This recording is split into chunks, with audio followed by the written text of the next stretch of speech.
wa min nashri tibihi ta'attarat at-turuq wal manazil wa bi'arfi dhikrihi tadayyabat al-majalis wal mahafil. Dengan aromanya Nabi Muhammad, wanginya Rasulullah. Itu wanginya Rasulullah membuat jalanan menjadi wangi.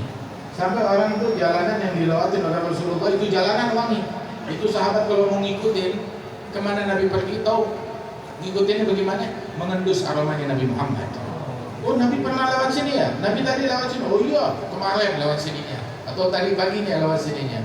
Itu apabila Nabi Muhammad idza jalasa fi majlisin baqiya tibuhu fihi ayyaman wa in taghayyab wa yujadu minhu ahsanu tib wa in lam yakun qad taghayyab. Tadi di Maulid Daibai apabila Rasulullah duduk di satu majlis, wanginya Nabi Muhammad itu tercium di majlis itu sampai berhari-hari, 2 hari, 3 hari, seminggu masih wangi. Nabi pernah di sini kapan? Seminggu yang lalu, 10 hari yang lalu, wanginya masih nempel. Sallallahu alaihi wasallam.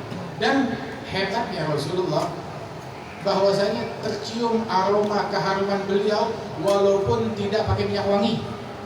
Enggak pakai minyak wangi udah wangi.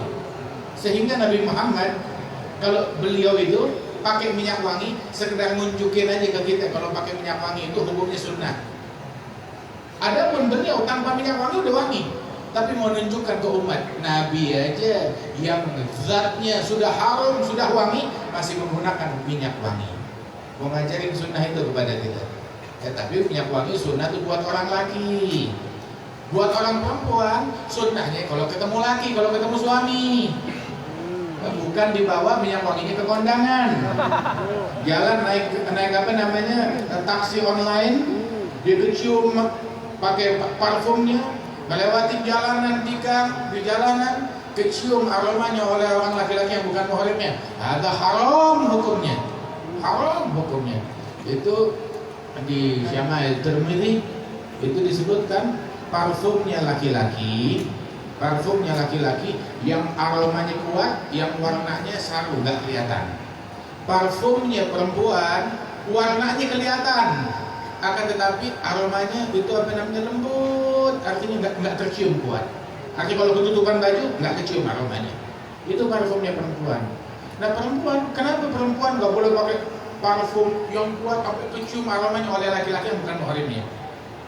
Itu disebutkan di dalam hadis oleh Nabi Muhammad, ayyuma imra'atin kharajat min baitiha fahiya muta'attira famarat ala rajulin atau ala qaumin liyajidu ra'ihataha fahiya zaniyah.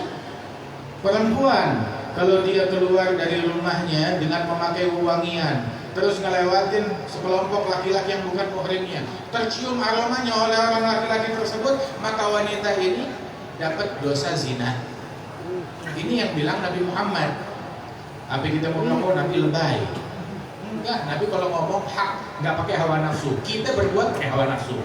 Kita bikin apa aja pakai hawa nafsu. Tapi Nabi Muhammad la yantiqu anil hawa, sumber daripada perbuatan dan ucapan beliau bukan hawa nafsu. Sallallahu alaihi wasallam.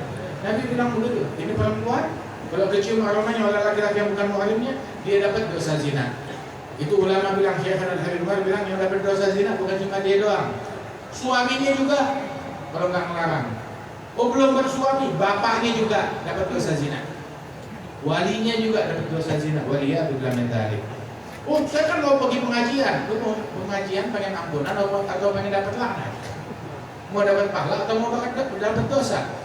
Anehnya pakai parfum untuk kecium dengan yang bukan muhrim, giliran ketemu lagi mau bawang.